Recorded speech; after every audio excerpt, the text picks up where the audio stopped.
right. Well, thank you everybody for being here tonight. I'm super excited. Just even if we don't get to be in person, it's just fun to connect this way. And I would like to, at the end, have a little bit of mingle time where people can share their Dirty 30 goals, maybe reach out if you guys are looking for training partners or whatever, because that's one of the big pluses and one of my big missions with these happy hour events is to create a community where people can come in. These training for these races is hard, and it's super helpful to have a great community around you to accomplish these difficult goals. I'm going to turn it on my headphone. So if you guys are chit-chatting in the background, please mute yourselves. I think you guys are doing a great job. I think now that we're a year into this, everybody's doing really good with these Zoom events. And so without any further house cleaning stuff, I just want to take a moment now and introduce our speakers. You all probably know this dynamic duo that is going to be presenting tonight, but I just want to let you know, in case you don't know, who this amazing couple, David and Megan, are. So just a little bit about each of them. David, if you didn't know, currently holds the Dirty 30 12-mile course record. Blows me away. 1 hour and 30 minutes and 47 seconds. I'm on a call. Can you mute yourself? Just who spoke that? And so then, so on top of that, he has the 2014 USATF Trail Runner of the Year at the sub ultra distance. He's a 2-time national champion and 3-time Team USA member. He graduated from Columbia University with a degree in environmental science and acquired his law degree from Duke. He's up to some really cool things now. In 2013, he started SWAP, which is the acronym for their coaching and their podcast. Some work, all play. Love it. And his main mission and the platform that he is creating this on is that he wants to help athletes learn to live like puppies and run like rock stars while not giving some sort of an expletive about things that aren't important. And I think he does a great job of all this. He coaches many of the top ultra athletes out there. So, and as you all probably know, David wrote the 5-month training plan for Dirty 30 as a gift to you. So thank you for that, David. And Megan, the other half of this dynamic duo, is 2016 USATF Trail Runner of the Year at the sub and at the ultra distances. She's a 5-time national champion and 6-time member of Team USA. She received her undergraduate degree in neuroscience from Duke and her MD from Stanford. And she's currently working on a PhD in epidemiology, focusing on population health and genetics for athletes. She started coaching with SWAP in 2016, and her main goal is that she wanted to help athletes learn to love the process of training. Sounds like something I could really use because I'm the type of person that just wants to show up and race, and training, what's that? Embrace the inner ninja and recover using the Taco Tuesday approach. Maybe she can tell us a little bit about what that is. And together they have created the Some Work All Play podcast in this past June of 2020. And they've currently recorded 32 episodes. I don't know how they've managed that with all this stuff going on. And I must say, SWAP is, I listen to a lot of podcasts now, and SWAP is definitely, Kim O'Malley, can you mute? SWAP is definitely my favorite podcast these days. I have laughed out loud. I have cried, but I have left every episode feeling completely inspired. So without any further ado, please help me welcome Megan and David Roche. Woohoo! Woohoo! We were trying to time that up so that we could all sync it, but I'm not sure. I think that I jumped the gun. I got too excited for the woohoo. Well, the background there is that we start every podcast with a woohoo as opposed to music, and so that we were gonna go for it. Yeah. I absolutely love how you guys start every podcast with woohoo. So I wish I could see a raise of hands. How many people have listened to their podcast? I would prefer not. So anyway, yeah. So thank you for being here, you two. I know you guys have some fun stuff in line for us. And I wonder if I could just mute everybody. I bet there is a way. But I will be quiet and I'll give you the platform. Awesome. Well, thank you so much for having us. We are just so happy to be here with everyone. The turnout has been incredible. Like, holy crap, I feel like we're talking to this one big 75-person family right now, and it is awesome. And in true family form, so David just got up to get Addie Dog to bring her. She's our dog and kind of our partner in crime. And you are wearing business on the top and party on the bottom. So he's wearing pajama pants for anyone who didn't notice. Yeah. So I feel like we're keeping the 2020, 2021 Zoom standard going with this. Yes, the vibes are strong. So it's such an honor to be here. Thank you, Megan, for everything you do. You know, you support community and this connectedness that is just so meaningful, and it's clearly so genuine, and I think it's just a template for all of us to live our lives. So thank you. And as we go, we're going to try to give you some actually concrete takeaways about training and other things that might be applicable. We're going to call it like 9 random things that might help you, because we're like, well, if we only get 20 or 30 minutes, let's at least you might get one great thing from this that works for you. But while we're doing it, we see all the questions. So just shoot a question about anything, because we love responding to things that pop up along the way. And this may be 9 plus or minus 4, because so actually when we started our podcast, we were like, this podcast is going to cover 5 topics every episode. And now we're down to 1 topic. So we're shooting for 9. We may get 4. We may answer some questions. We're really all about like the interactive component of this. So we're really excited. Yeah. And we'll try to do fewer curse words in the podcast too. We realize there's some small children see some kids in the background. Yes. Yeah. It's good reminder. But yeah, so I ran Dirty 30, the 12-miler. The course is freaking awesome. You are going to love it if you've never been there. And if you have been there, I mean, what a celebration of everything, you know, to be able to do this race this coming year. It's going to be so fun. Those are some of my favorite trails in Colorado. So the way that I describe it is runnable rocks. And that to me is like my favorite trail running terrain. So David and I, we both go back and forth between California and Colorado. And in California, if there's ever a rock on the trail, it's like, oh my gosh, this trail is so technical. And I love just like the course that Dirty 30 brings, the technicality, the ability to open up and run at times. And I feel like it's just such an exciting event to have. Yeah, it's like, as adults, sometimes we don't get that experience of being a kid at recess, right? And so with Dirty 30, I encourage you that the first thing to take away is to be like, okay, this is just a structured recess. And this is to get me to that place emotionally. A very long recess. Yeah. It's like you're just skipping school for recess all day. What could be better? Nothing in my book. So yeah, let's get to the 9 points. And so we're gonna alternate between like kind of training points and then other types of points from 1 to 1. And there are no particular order, which you'll probably surmise as we go through these different points. Yeah, this is the order is my brain is mush. And so the first that comes to mind is the first one we're talking about. And so, I have some things written over here. So I'm not just like looking off as distracted. That's more like Addie Dog. So 1, you don't need many specific long runs to be ready to race an ultra. Or, you know, the shorter distance too. I think that this is the main thing to understand when you're thinking about your training for Dirty 30. You know, we're in January. If you're not even running right now, that's okay. If you're, you know, thinking about what you're doing in February or March, that people often overemphasize these very long stimuli, but what actually matters is the consistency, the frequency that builds musculoskeletal durability and strength and your aerobic. Just muted you. We're back. Yeah. We're back.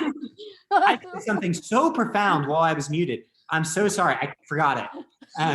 But yeah, and so really focus on frequency and consistency now, and then starting about 8 to 12 weeks before the event, that's when your long runs can kind of start to take shape. But until then, no pressure, just get out ideally at least 4 times a week. That's where you'll really start to support your talent.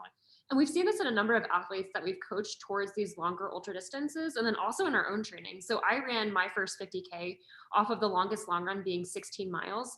And honestly, it was probably one of the stronger ultra races I've had.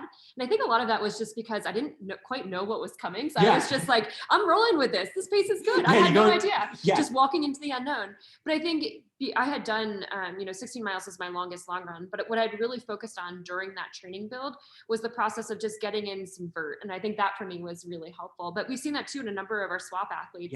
Athletes who are doing 16, 18, 20 mile long runs as their longest long runs heading into these events. And so when you're thinking about your training now, I mean, you don't need to be going anywhere near that. But I do encourage to get out there. And this doesn't just apply to like people that might be trying to finish. At this past, or a couple weeks ago at the Bandera 100K, one of our athletes, Ryan Miller, has only done one trail race in his life, has never run more than 2.5 hours in his life, and he won the Bandera 100K, which is an 8-hour race. And it gets to how the body is adapting when it goes into, or when you're going into the unknown. The adaptations you need are not necessarily related to these very long stresses on your body. You want to be the most efficient version of yourself possible. Because as your aerobic threshold goes up, which is primarily frequency, volume, and a little speed, as we'll get to, then the paces below that also get more efficient and faster.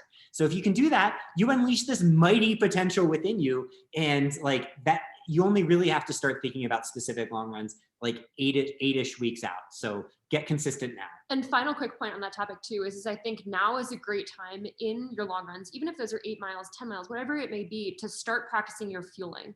Because I really do think fueling is such a key component of the Dirty 30 race, and it's never too soon to start to practice that. Plus, fueling is fun. So, I mean, you might as well throw some like tasty goodness into the run because, it's going to help you in the race and it's also fun. And the gut adapts over time. I mean, some of the highest cell turnover is in the lining of your stomach and other places. And there's even theories that there might be epigenetic memory in these cells. I'm next to a doctor right now, so she can just totally slap me in the face. No, you just curse that. That's okay, I did? Okay. Yeah. I just parrot what I hear her say all the time. And so fueling is a great place to work on too. So feel free to ask questions. We're going to get to number 2, which is pizza is your friend. It doesn't have to be pizza necessarily, but we want to have this general point on fueling. And as you think about your own running. Oh, I saw a thumbs up. That's amazing. So running is a strength sport. I think sometimes people look at like a magazine cover and think it's not. But it so is. Running is a series of small forward jumps. And trail running adds a significant eccentric loading on the downhills when there's a lot of force going through your body. Running is, we want you to find your strong and embrace it. And whatever that strong might look different for you than it does for someone on a magazine cover, but it doesn't change that it is your strong and it is something to embrace to find your performance potential. I love that point. I mean, speaking back to genetics too, it's like we all have these different genetic set points for our body types. And so it's never worth comparing to someone else. Yeah. But what I encourage athletes to do is eat at the dinner table and imagine yourself running downhill on a mountain. And it's like, it's so important to fuel the body for those downhill adventures, for, running on mountains, for doing all of these really exciting strength building things. I think that's just such a fun thing. Yeah. When running down a 20% grade, you don't want your legs to be held together by leafy greens alone. Leafy greens are fine. Make sure there's some tasty crap on it too. And that's not just us talking. There's immense bodies of research now, including some great recent studies on within day deficits. So athletes that had more substantial within day deficits, even controlling for daily caloric intake, had far worse endocrine systems. So for male athletes, lower testosterone; for female athletes, often menstrual dysfunction and similar. Much higher cortisol, so much higher stress, and perhaps most significantly, way worse adaptation to the training they're doing. So the point is, treat your body with love, and love starts often with fueling for athletes? We just got a great question about what is a within day deficit. Yeah. And so within day deficit is essentially not fueling adequately for that day. So for example, like you're ending the day in negative energy availability. You're not restoring all the different calories that you burned through sport, through just like being a human, through walking around, through all these different things. And that's what. Yeah. And so the longer periods of time within the day. So, everyone's going to have some within day deficit, but if that starts to go up to, a substantial amount of time. So in these studies, the athletes that had more of them, and it varied across like how long that was exactly, had these negative outcomes. And perhaps, and another thing to remember is these athletes that had higher within day deficits also had worse resting metabolic rate. So often their body compositions were worse. And it gets back to why we don't have any of our athletes do fasted training or fat adapted training.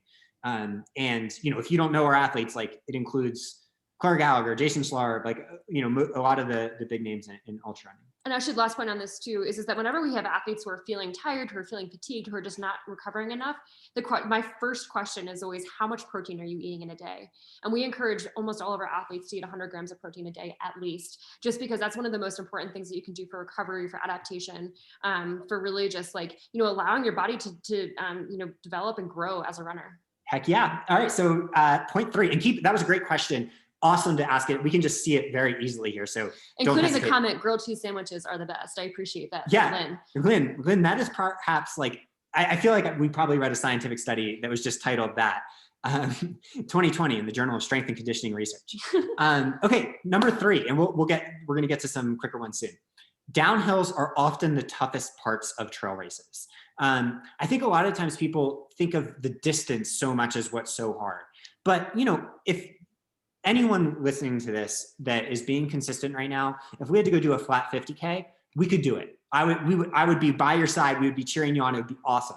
But where something like Dirty 30 gets difficult is you have a substantial amount of vert. The uphills in vert are no different than flat ground running for the most part. Like the flat ground running economy and uphill running economy are correlated at any point. But what gets hard is on the downhills, those eccentric muscle contractions. Sometimes your legs get damaged to a point that it is not a choice. So I often get sore if I haven't run downhills. I'll get sore for 5 days. Like even from a run that has 2,000 feet of vert or something, if I've just been running flat.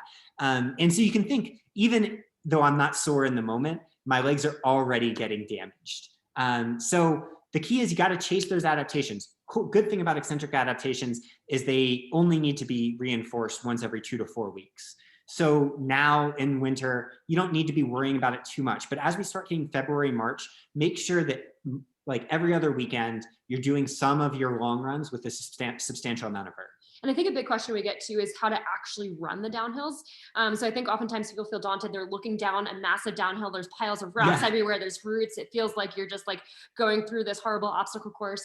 And what we emphasize to athletes is just relaxing and finding flow, really working that fast turnover. Yeah. So quick feet, relaxing the upper body, a slight forward lean, all very helpful. Yeah. If you consider it all at once, any task becomes too daunting to do. But the best technical runners stay in the moment, move their feet very quickly, and don't worry about it. Just commit to it. Yeah, commit. It's going to be fun. You're going to twist ankles. You're occasionally going to fall, and it's going to be okay. Because I promise you're going to have way worse outcomes for your health too if you overthink these processes. And great question too in the chat about what do you do if you don't have vert? And so we actually have a lot of athletes use stairs, use parking garages. Strength training is a great way to work these musculoskeletal adaptations without having to actually be on vert. Treadmills, many treadmills go up to 30%, crazy amounts. Yeah. They also go down too. These are all great resources if you live in flat. If you've never seen our 8-minute speed legs routine, you can Google 8-minute speed legs. It's a very short, quick strength routine that can work for anyone, prepares you for some of the eccentric contractions. If you live in Illinois, I would just encourage before coming out, like make sure you do whatever vert you can. Even if once a month you have to drive somewhere that has a 100-foot tall steep hill, it's worth it to make sure that you don't break down at mile 10, even though your fitness is capable of crushing the distance. I coached an athlete who was doing 30 repeats of this like 50, this hill that had 50 feet of elevation gain on long runs. And she just got super creative, had some great results. She was out in the Midwest in Iowa and just made it work. I mean, I coached this athlete named John Kelly, who you might have heard of, and he finished the Barkley Marathon just going up and down a very short, steep hill, training in DC, which is mind blowing to me. And so it just gets to the point that you can get creative. If you're in a place like Florida, you might have to get a little more creative, but I feel like in Illinois, we can make it work. And some good music helps in that process. Awesome. So number 4, this will be a quick one. Be as swag-tastic as you can. This sounds like something that is like, me just trying to be cutesy, but it is absolutely not. You are cutesy. Oh, thank you. I stand corrected. But the point of this is that the body adapts based on the day-to-day stimuli. And those day-to-day stimuli depend so heavily on how you think about yourself. And then on top of that, the cellular level context of adaptation happens based on cortisol and other things that are directly dependent on what you perceive of yourself. So even if you have to fake it until you make it, and start to use every day as self-belief practice. And I think the coolest thing about swag and being swag-tastic is that you can have humility and have swag at the same time, which I think is one of the coolest things. And also the power of swag is that it's contagious too. Like David has amazing swag, and it's been something that's like really helped me in life. I have amazing swag. You have fantastic swag. I wish I could go back to my high school yearbook and say, David of the future, your wife says you have amazing swag. But if you follow this sport, you'll see, you might follow Hayden Hawks. And Hayden Hawks is going for a 100K world record attempt. He's the swag master. Well, Hayden's the most humble, nicest human I've ever met. But in his social media post about going for the 100K world record, he's like, I'm going down to Arizona to set the 100K world record. The point is, you would never set that world record unless you say you're going to set that world record. So, embrace that in yourself, also embrace it in others. This culture of saying that, you are enough and you are capable of all these things. Even if it doesn't work out, it's worth it anyway. So you are going to finish. You're going to have a great day. Yeah. Don't cut yourself down. Yeah. Don't set those defense mechanisms. It doesn't matter what happens in the end, whether you win that race or finish last or DNF at mile 2, none of it's going to change your life. But what might matter is getting to a point where you truly embrace that it's okay to put my chest out and be like, I can do this, even if you're not totally sure. Okay, great. Point 5, just want to make sure I didn't miss anything. Hiking is rapidly trainable. So there's a lot of information on this. The first thing I want to say with Dirty 30 is that basically everyone will be hiking a substantial portion. There's some steep, it's beautiful hiking. It's so fun. But hiking is a skill that everyone can get faster at very quickly. The first thing to think about is form. When you're hiking, you want to be using your center of gravity, moving it forward. So the leaning forward motion, I have some videos on this online that you can just probably Google hiking, it'll come up. But with your hands towards your, on your legs, leaning forward into the hill. Like if you ever look at someone like Killian hike, it is they're really leaning into it. Should make you demonstrate on the stairs back there. Probably could. But I am going to pass on that because my swag doesn't accommodate these pajama pants I have on. But the great thing about hiking is that the musculoskeletal output, the actual power output in it, is not that high relative to running up hills. And so the good thing is you already have that power within you, but there's a strong neuromuscular and biomechanical stress, and those adaptations happen fast. And I think the cool thing too is it's really helpful actually to practice the transition from hiking to running and back again, because it takes a little bit of time for the body to get used to those transitions. And so we have a lot of athletes practice those transitions. And then you can practice hiking anywhere. So David literally practices hiking all day. Anytime he goes upstairs to get something from our room, he is doing that power hiking form up the stairs. I have the Strava segment on our stairs hiking. But the idea here is that, the adaptations do happen fast. So if we had an athlete, Matt Daniels once, wears heart rate monitor on the treadmill hiking because he never has to hike in training. So we wanted to practice it. On the first hike, his heart rate got sky high doing 4 miles an hour at 15% greater. On the second hike, it was a little bit lower. On the third hike, it was down in the floor, so where it would be no effort at all. And that same process happens for all of us because a lot of it is neuromuscular, it's biomechanical, that output actually isn't low. So use every opportunity you have to hike as, seize it. It's there. You're going to get so much faster if you seize that. And it's not a point of defeat. So oftentimes I wear a heart rate monitor and I find that my heart rate stays consistent when I go from running up a hill to hiking up a hill. It's just working, it's allowing my legs to have these different, adaptations as I'm going up. I think that's something that's really helpful is hiking is powerful, and it's something that's a great tool for trail runners. Heck yeah. So number 6, a few more. This is going to be a really quick one. Going into the bathroom in the woods can be fun.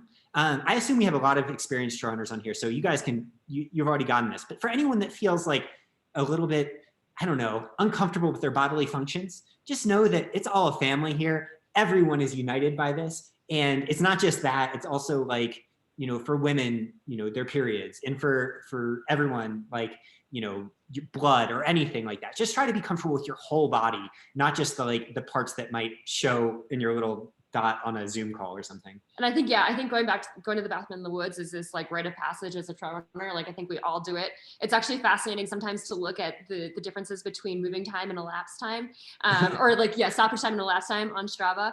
I'm actually pretty quick at it. Yeah, yeah. So is David. We've gotten this over time. Megan is like a NASCAR pit crew. It is impressive. I actually had an athlete that did a race the other week where I guess he had to go to the porta potty at like mile 10, and he's like, I came out of there like Superman coming out of a phone booth, and I thought that was the best mid-race bathroom break. Okay, that one was very small.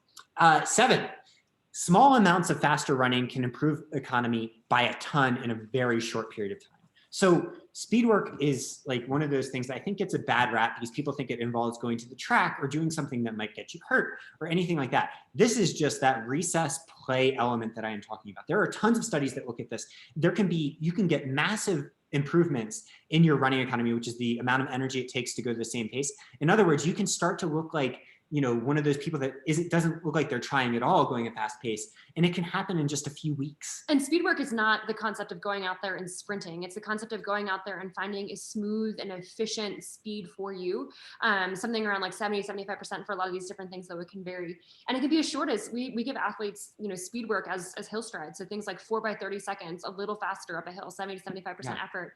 And it's a great way to kind of bridge into this faster running and work the neuromuscular system. Yeah. So, you know, if you're not doing strides now, do them on a hill. You can just Google. There's some details that are important that are beyond. Actually, David has a great video of hill strides that you can look at. Yeah, it actually just came out. Yeah. But yeah, things like that. And then after that, your speed work can be as simple as 6 by 1 minute faster, 1 minute easy. Things like that. Just don't let the massive barrier to entry that is in a lot of our heads about these things get in the way of doing a little bit.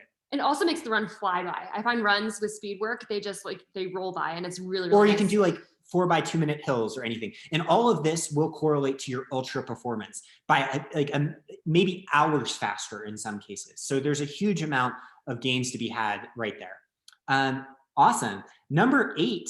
And so now we have 2 more that are a little more wishy-washy. We can get into training questions if anyone has any. Running sucks sometimes. You know, we're really trying to be enthusiastic and hopeful, but we have the worst runs. And often, you know, sometimes it's like more often than not. But the point with running, just like with life, is not about avoiding those sucky times. It's about trying to love yourself through those sucky times and love the process. And when I say love the process, this doesn't mean being like, I love when I'm transcendently running on these beautiful trails at Dirty 30. It also means when I'm crapping in the woods and hating myself and feeling terrible. And I think the thing about the rough days too is that they provide this amazing context for the good days. Like if we had good days all the time, the goalposts would just keep moving. So that, like, you know what I mean? It would just keep shifting this forward and forward and forward. And I feel like sometimes like I've had the highest of highs as a result of having the lowest of lows. And it's such a beautiful thing. Yeah. And something that we embrace. And also too, like when things suck with running, I find like keeping the play element is really helpful. So like getting out there, dancing, you know, having some music on safely if it's on trails, like finding new trails to explore. All of these things are great ways to like, you know, just reinforce that element of play. Yeah, running sucks sometimes, but you are awesome all the time. And that's the main thing to embody. And it's not just about like, you know, being awesome is a good thing. It's also about how people actually adapt. And we've gotten to see a lot of athletes' journeys over time, and people that can really at least try to internalize this, recognize it as a valid goal, often excel beyond their wildest dreams. And it's one of the most fulfilling things as a coach. Last one, you are talented. Every single person watching this is talented. Megan actually has all 81 participants, 81. That's 81, amazing. wow. Yeah. Megan has a substantial background in genetics and at a very, very high level. But the basic principle is the more we understand genetics, when we're talking about pure genetic talent, every single person has some place where they are an outlier. They are at that 98th percentile. The problem is we just don't know what it is. If it's VO2 max, yes, maybe you're Hayden Hawks or Matt Daniels or someone, but it could be anything. It could be your durability. It could be your ability to withstand pain. It could be your grit. It could be your patience. Or it could be, crazy things like maybe the way your slow twitch muscles respond to fatigue at hour 6 is better than anyone else's, but you don't know until you get to hour 6. Or the cool thing about talent is maybe that talent is mixing together a number of different talents. It's like, it's how this talent interacts with that talent and that talent and this talent. And it's super cool to think And it doesn't just go for running, it goes for everything. But there's only one way to find out what those talents are. It's going to take a grind. It takes time. You have to put in the work. That goes for running. That goes for anything else too. But you have to go down that path to find out at the end of the path, oh crap, that's what my talent was this whole time. But a lot of people just start at the beginning and are like, I am not talented because this doesn't show yet. And I think one of the coolest things we've seen as coaches is when people open themselves up to that possibility, they also open themselves up to the possibility of existence itself. That running is so cool, not because you finish a race, you run fast. Running is cool because of community. It's cool because of all those like uplifting parts. It's also cool because it opens you up to the possibility of your limitless potential, not just in running, but just like everything. And there's kind of a cliche catchphrase that we use a lot, which is shoot your shot. But honestly, it is an amazing catchphrase that I think really captures this point. It's just like, you're not going to know your talent unless you shoot your shot. And unless you shoot your shot despite failure, and unless you shoot your shot and take risks. And I think that's something that we've just seen over and over and over again with athletes. So if you take nothing else away from this, shoot your shot. You're signed up for Dirty 30 probably. That's the ultimate shoot your shot. Hell yeah. But beyond that, in life, when you're having those doubts about whether you should take that risk, just take it. Come down from behind the 3-point line, just pose like you're Steph Curry. And if it airballs, keep posing because you have that belief. You have that grit. Which is what Steph Curry does. He misses a shot and he takes the next one. It's amazing. So heck yeah, shoot your shot. And we love you guys. Woohoo. Woohoo. Wow. Such a amazing packed information there with tons of inspiration. I'm just like, I don't even know what to say. Thank you so much. Let's open up the floor for questions. So I saw a question about applying some of this stuff to the longer races. I don't know if you guys saw that one. Yeah, would it be okay to answer a couple of those questions? Yeah, let's do that. Mike asked a great question, which are 100s are obviously different beasts than 50Ks or 50 milers. What are your top 3 recommendations for mountainous 100s, be it training, day of, et cetera? I love that question because I think 100s are so daunting because it seems like it's a different beast, but it really is not, as long as an athlete comes in generally prepared. So I'm going to start with number 1. Megan's going to save me with number 2.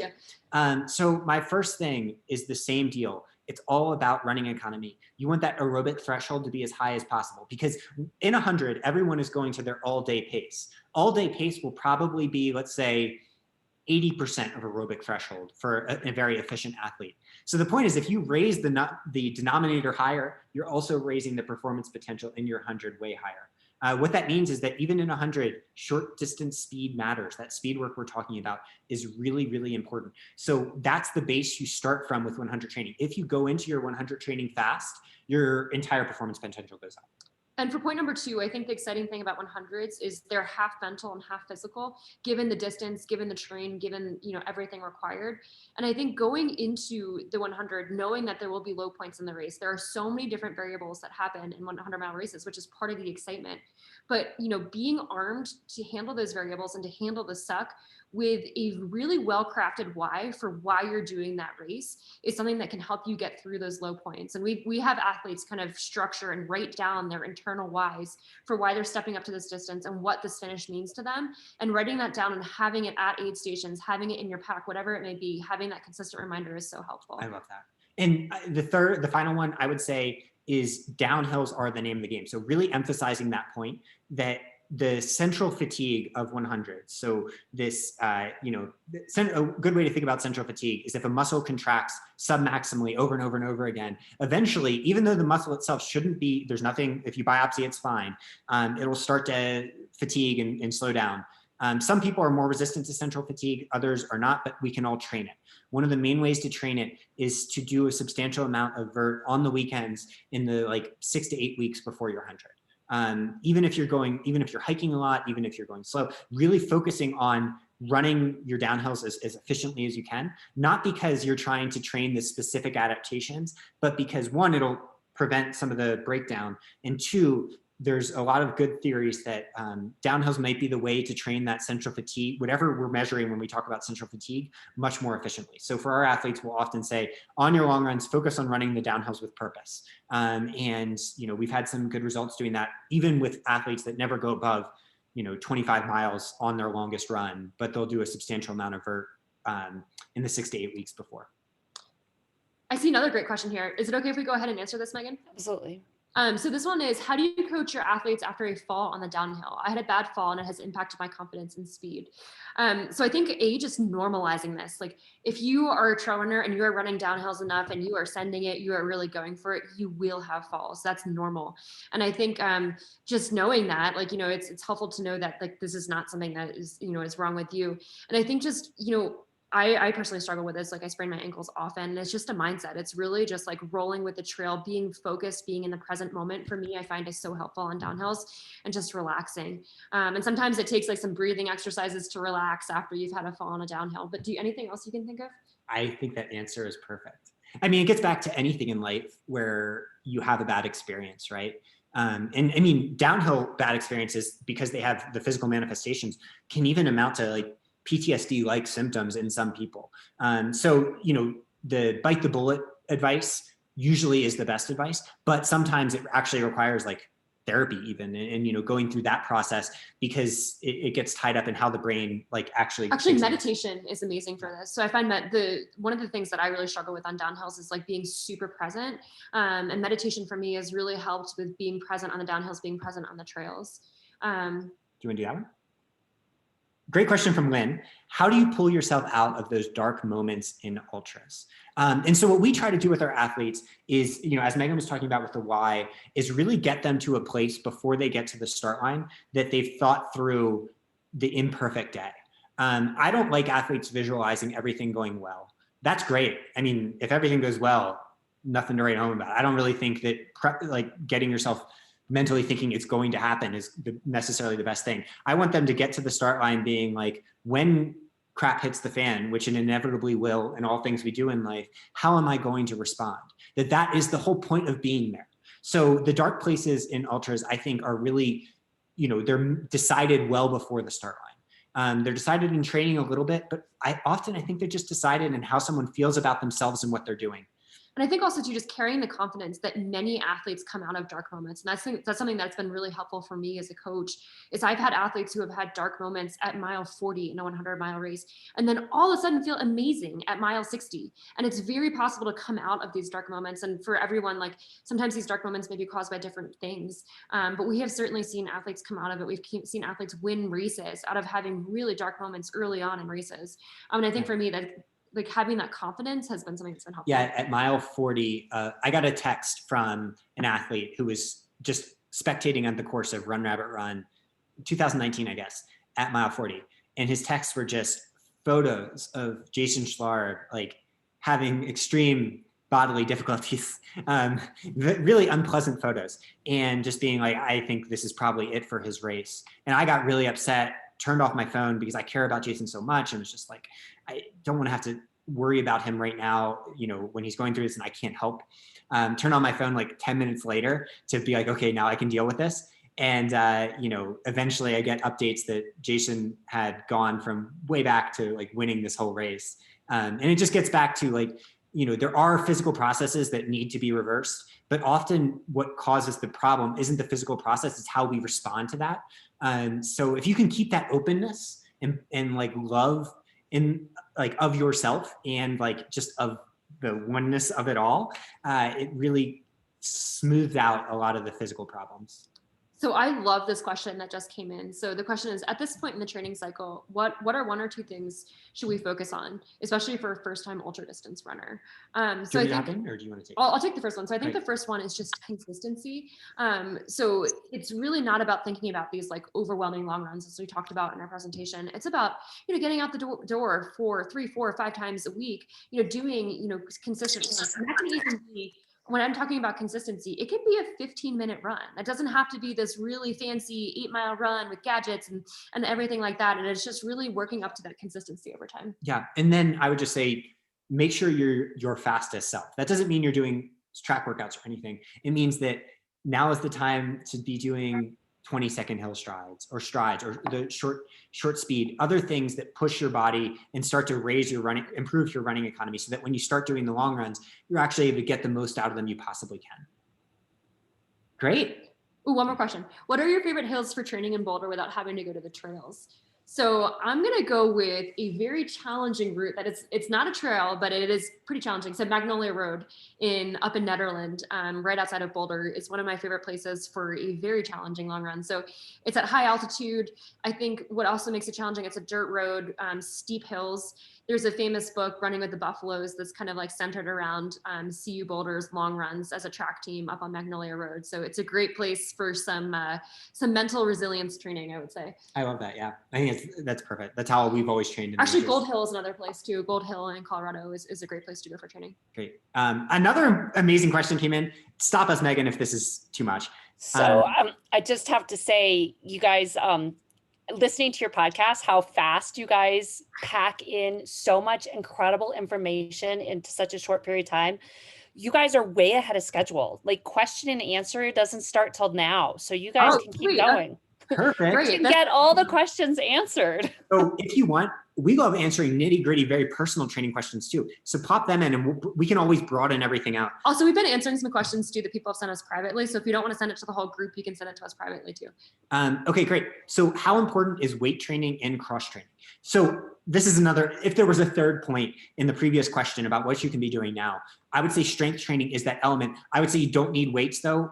We have basically all of our— Which is a great thing, because buying weights right now during COVID is like virtually impossible. Yeah. You can lift your dog like I did at the beginning of this. So we have almost all of our athletes, from like the top pros to people just starting out, do the three. So if you've never seen the mountain legs routine, you can just Google mountain legs. David Roche, I'll come up. It's a great place to start.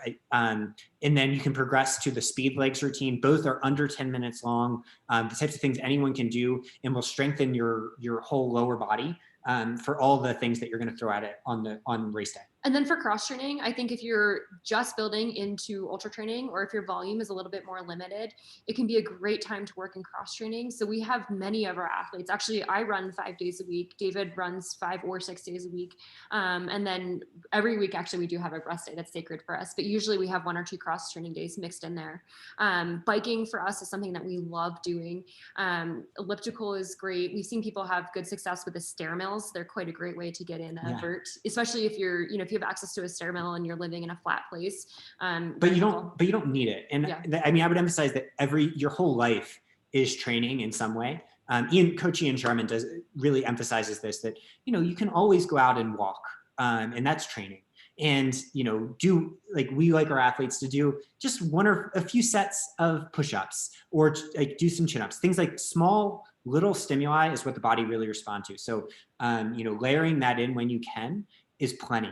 And your body will adapt to that. Actually, that's a great point. So we have a lot of our athletes doing like 15-minute strength routines, as opposed to, I think sometimes, like for me, my schedule is so busy that trying to fit in this like really complicated 60-minute strength routine just isn't going to happen. And then I get super sore. So it's this weird process of where like I'll do this like 60-minute. Oh, sorry. The 60-minute strength routine, like once every 2 or 3 weeks, and then get really sore. And so just having a 15-minute set routine that I do immediately post running has been game changing. Yeah, we had a few of our pro athletes that were at this event. It was one of the UTMB races a few years ago, and there was a great story of them all.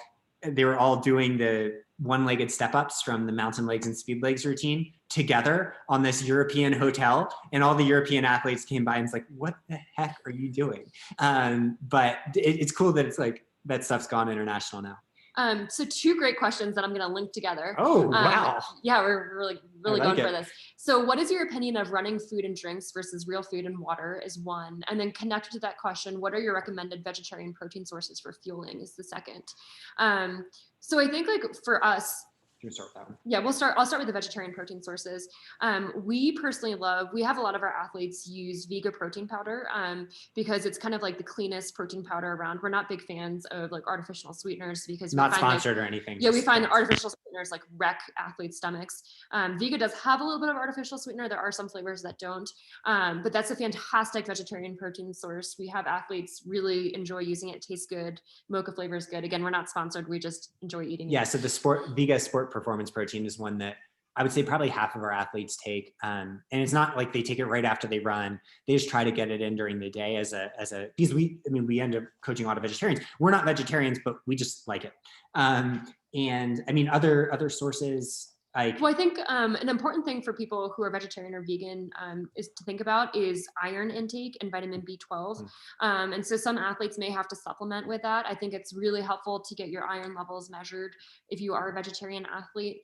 And so actually what I encourage athletes to do is to eat things that are high in iron if they are vegetarians. So things like pumpkin seeds, leafy greens. Actually, fortified cereal is great for iron. All of these things are helpful for vegetarians. And supplementing too. I mean, we're not going to give medical advice here, but most of our athletes, I would say, are taking. Look at Cinnamon Toast Crunch. I love it. I'm pretty sure Cinnamon Toast Crunch is fortified with iron because no cereals are. So kudos for that. That's what I wanted to know. Is this fortified? That's a good question. I should know that because I consume a lot of Cinnamon Toast Crunch, but I don't know the answer. My guess is yes. Many of our athletes supplement with like iron, B12, vitamin D. Those are the big three. But you might not need to, not medical advice, but be aware of it. And then connecting back to Carol's point too about running food or drinks versus real food and water. So when it comes to race day, I mean, we have had athletes fuel 100-mile races solely off of gels. Yeah. So we do work with a company, Spring Energy. We just released a gel with them called Awesome Sauce. Yeah, Awesome Sauce. It's like a delicious applesauce that's made of all natural and organic ingredients. But I mean, I think either can be done. I think it's really just a personal preference. I don't think there's a performance difference between the two. I personally like fueling with gels, goos, etc., because they're super easy to take. They're consistent. If I practice, having this fueling strategy in training, I can replicate that perfectly on race day. That's great. Totally great. Oh, amazing question came in. So you guys look way younger than me. I feel way older. But do you have any tips for older runners for training? I'm an experienced blah, blah. That's an amazing question, Kim. Thank you so much. Athletes, as they, I think it's really important, just like women are not, the old Stacey Sims quote, women are not small men. Aging athletes are not just, younger athletes with the knob turned a little bit. This is where we've had a lot of success focusing on three things. Sorry, I didn't let you into those three things. So you just hop in at any point. I think I can guess. This will be a guessing game. Okay, great. So the first, this is where cross training does become essential. Almost every athlete that we've coached from the elite level on down, that's 50 plus and 60 plus and 70 plus, you're going to have setbacks. You're going to need to be very quick to hop on a cross training device and to use it to supplement training. It's a great way to get in aerobic work without the pounding of running. I'll take point 2 and I'll see if this is point 2. So point 2 is making sure, so for all of our athletes, the one rest day a week is key. And for many of our athletes who are 50, 60, 70 up, we have them doing 5 days a week of training at max, and that other day is with cross training. And the other thing along with the rest is protein intake. And so we see that as especially important in athletes who are older. And then moving most of the intensity, and this isn't just for athletes that might be 60 plus, this is also for, if you've ever heard of Nicole Miracle, who's the obstacle course racing world champion, she only does her workouts uphills. So when you're doing more intense work, doing it on uphills to reduce impact forces, that doesn't mean you aren't running downhills and all that stuff too. You're just not doing your harder efforts on that because the impact forces really start to play a role.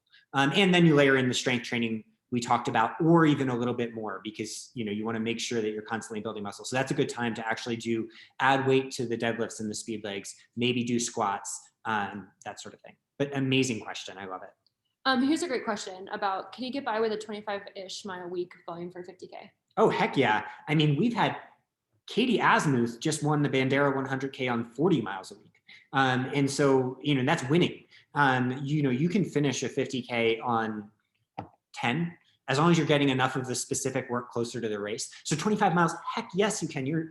Especially if you're doing that now, you're so far ahead of the game. You're such a good spot. But if that's what you're working to, the way I would break down that 25 miles is make sure you're not overloading every single long run. It's key to have a few specific efforts that might go a little bit longer, but you don't want to be doing your long run as 50% of your volume every week. That'll usually end in injury or just lack of adaptation and make the long runs kind of a slog. I scrolled back in the chat to get this really great question. How early do Midwesterners need to come out so altitude isn't a problem? So I think I'm going to break this down into 2 points. So one is there's actually things that you can do at sea level to help prepare your body for altitude. So this is a doctor, by the way. I always want to reemphasize that. Thanks. Because you know everything. I want to make sure. So we found that sauna training is a great way to prepare the body for altitude. And right now, saunas are not really a thing because of COVID. So we've had athletes doing hot tub to replace the sauna training. Or hot bath. So you can just crank the heat up on a bath, sit in there for about 15, 20 minutes, however you feel like it takes for you to sweat a little bit, to acclimate to that heat. And that's actually a great way to prepare for altitude coming from sea level. Yeah, there's some recent great studies just from last year that showed so when you are exposed to heat in this manner, your blood volume increases, your plasma volume, the amount of water content in your blood. That can go up to 17% in just a few days. That's a very quick adaptation. The question is what happens next? And what they recently found is that plasma volume increase causes causes stimulation in the same types of things that, EPO causes stimulation and increases your red blood cell count to catch up with the plasma volume. So that red blood cell count is what we're talking about when we're talking about altitude acclimation. And so the heat exposure can be very helpful. Actually, what I tell athletes who are training in the heat and humidity, and whether it's like the Northeast or the Midwest or whatever it may be, is there's often this term that heat and humidity is poor man's altitude. And I think that's something that's really helpful for athletes to think about as they embrace the heat and humidity is, hey, I'm building red blood cells here. This is great, even though it's tough. And then in terms of getting out to the race, get out as much time as you can. There's actually a debate in this field, and I would say empirically, the data does not support the theoretical. So the theoretical, as you might have heard, 2 weeks or 2 days, like you get there really right before, or you get there well before.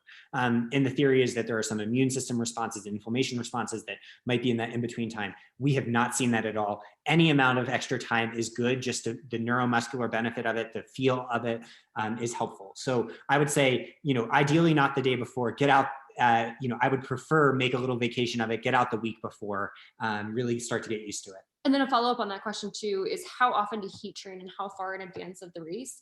And so we've seen athletes who are preparing for races at altitude or even just preparing for races in high heat, start the sauna, hot bath, hot tub protocol, whatever it may be, 2 weeks out and have success with that. So I think it's never too late to start that. Ideally, we do this kind of year round, honestly. So I think starting now is not a bad idea. If you enjoy it. Yeah, if you enjoy it, again, if it's something that's easy for you to do. But again, if not, even a week out, 2 weeks out is great. Just be super careful with anything like that and make sure your doctor, we are not liable for make sure your doctor approves. Awesome. I think that's probably good, right? Do you have any suggestions, Megan? I've just been absolutely loving all this incredible information, and it's been amazing. And I'm getting texts from people that are like, wow, this is great. Thank you, Megan.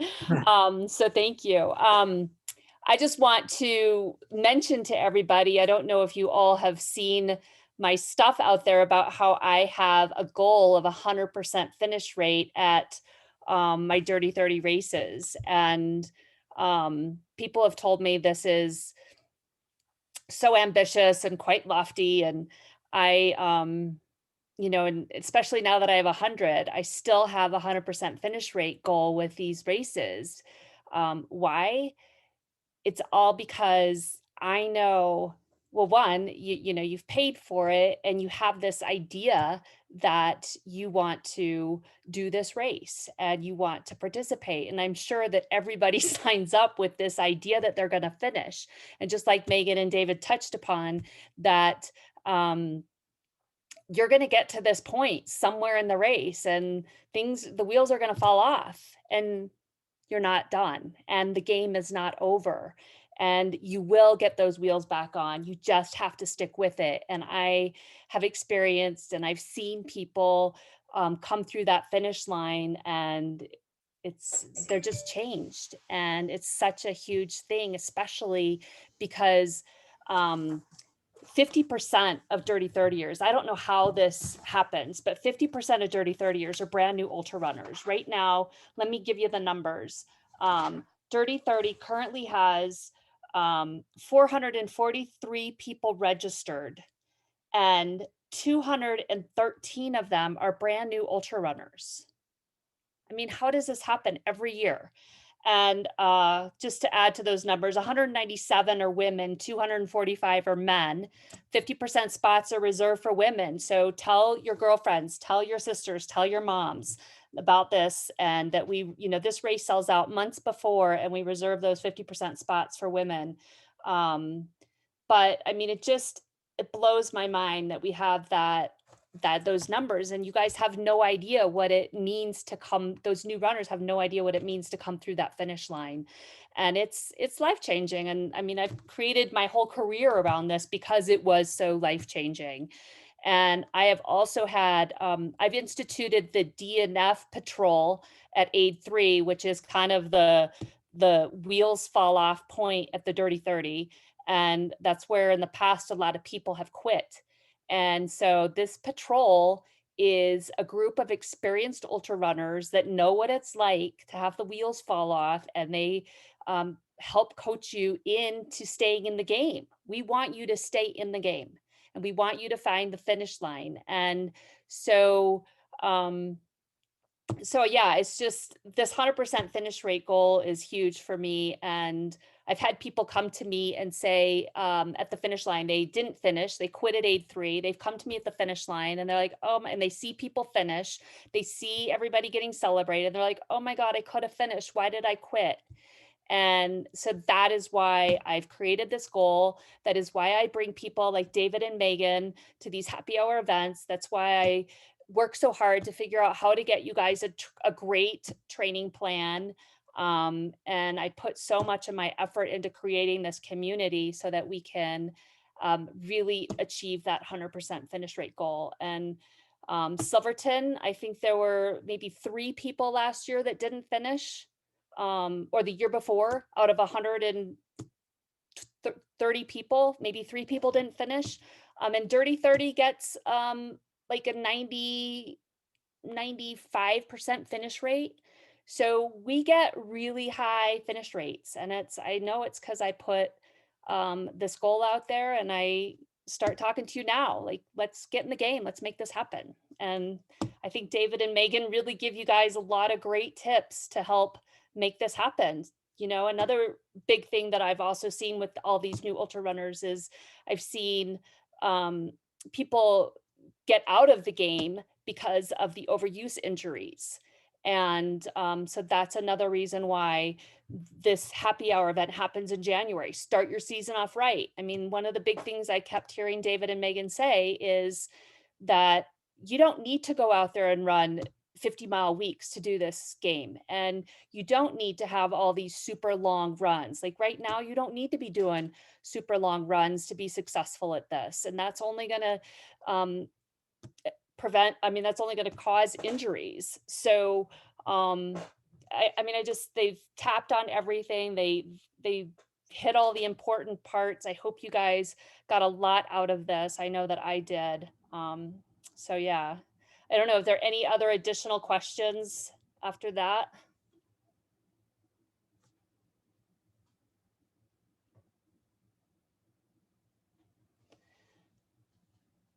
All right. So let's take a real quick, I'm going to just randomly pick a winner for our Runner's Roost $25 gift certificate is gonna go to, I'm just randomly picking, I'm scrolling really fast up and down these list of participants tonight. I'm so glad there were 83 participants at one point. We're down to 77. So who is going to win $25? Eyes are closed. It is going to be Lindsay Inman is going to win the $25 gift certificate. Lindsay, where do you live?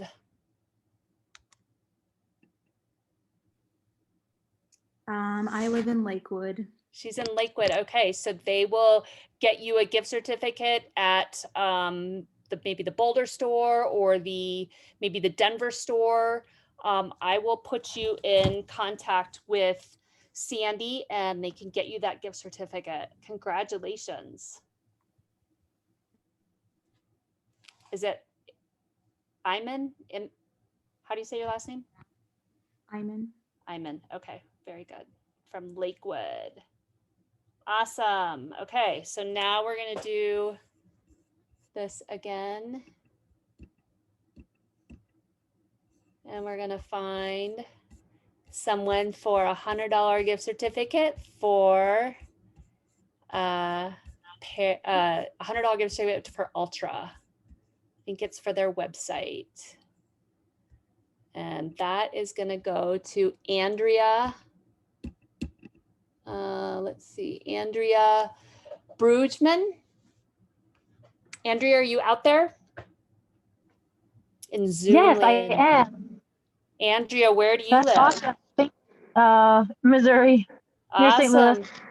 Well, we will get you that code so that you can have that gift certificate. Sweet. Brugman. Ew. Are you running Dirty 30? Yes. Awesome. Very good. So thank you guys for that. And so now we have a little bit of time. I would love to just pick some people at random. And I would love to ask you to share just another piece of what David and Megan were sharing of how important it is to, have that swag and to own it, own what, show up, own it, and come with your game on. And I just would love for you guys to take a moment and go big, declare your goal for this year. And I think just declaring it, speaking it, helps bring it alive. So if you don't mind, I would love to just pick people at random. And if you would be willing to share a goal for Dirty 30, we would love to hear it. All right. How about Miss Tiffany?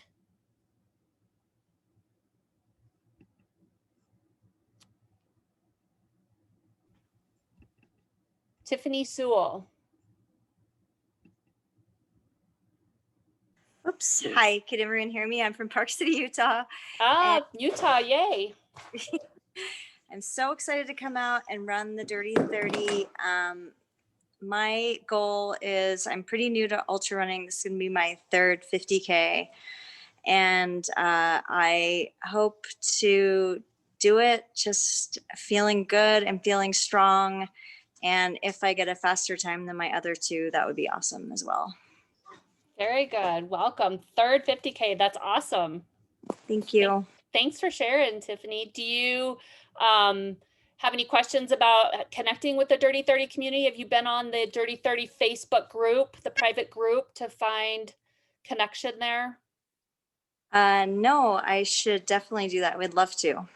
One of the things that a lot of these efforts are for is so that, the race day logistics can kind of be a pain in the butt, difficult with the shuttling and all this stuff. I'm not sure how it's going to look with COVID this year, but finding some peeps to connect with, showing up to race day where you feel some connection, especially when you're out of town, that Facebook group really helps out, because in a typical year, like I said, I don't know what's going to happen with COVID this year, but a typical year, we've got a carpool with at least 3 people per car.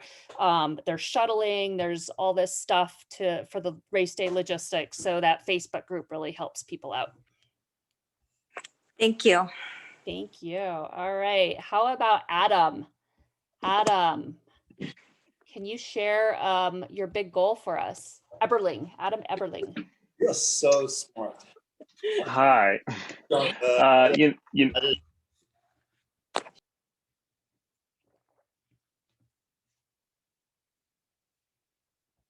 Adam, we can't hear you. What happened? Are you muted? I don't see that you're muted.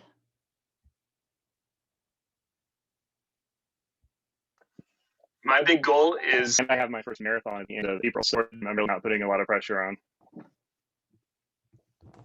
Say that again? Oh, sorry, was I out? Yeah. Yeah, this is my first ultra, so cool. I'm just wanting to finish. And I have my first marathon too in April, so it's going to be running it with a friend of mine, and just going to be building up to getting those done. Very cool. So what brought you to Dirty 30 as your first? We were signed up last year. I think we just liked the energy, the openness to new participants, and we loved running in Boulder, so going up there was great. So those are all the reasons. Very cool. Well, thanks for coming to be a part of our community, and let us know how we can help. For sure. Awesome. All right. Let's see who else. How about Don Bowden? Do you want to share a goal? Do you want to declare?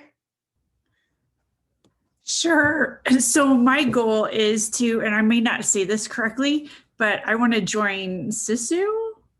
The Sisus. Yes. You want to be a Sisu? Sisu. Yes. They probably say Sisu Okay. up in. It's a Finnish word.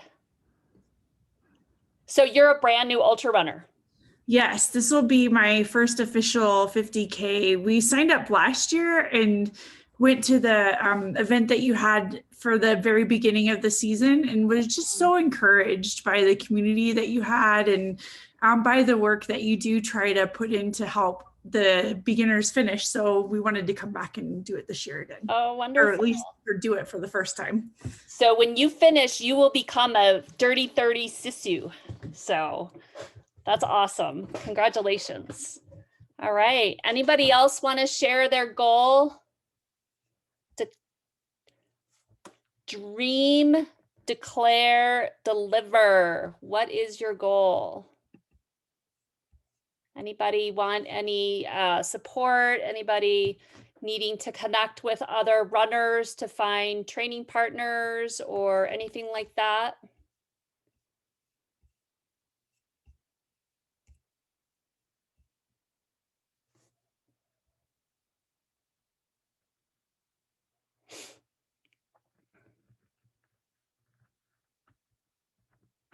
Well, thank you everybody for being a part of this great event, my first virtual Zoom happy hour event.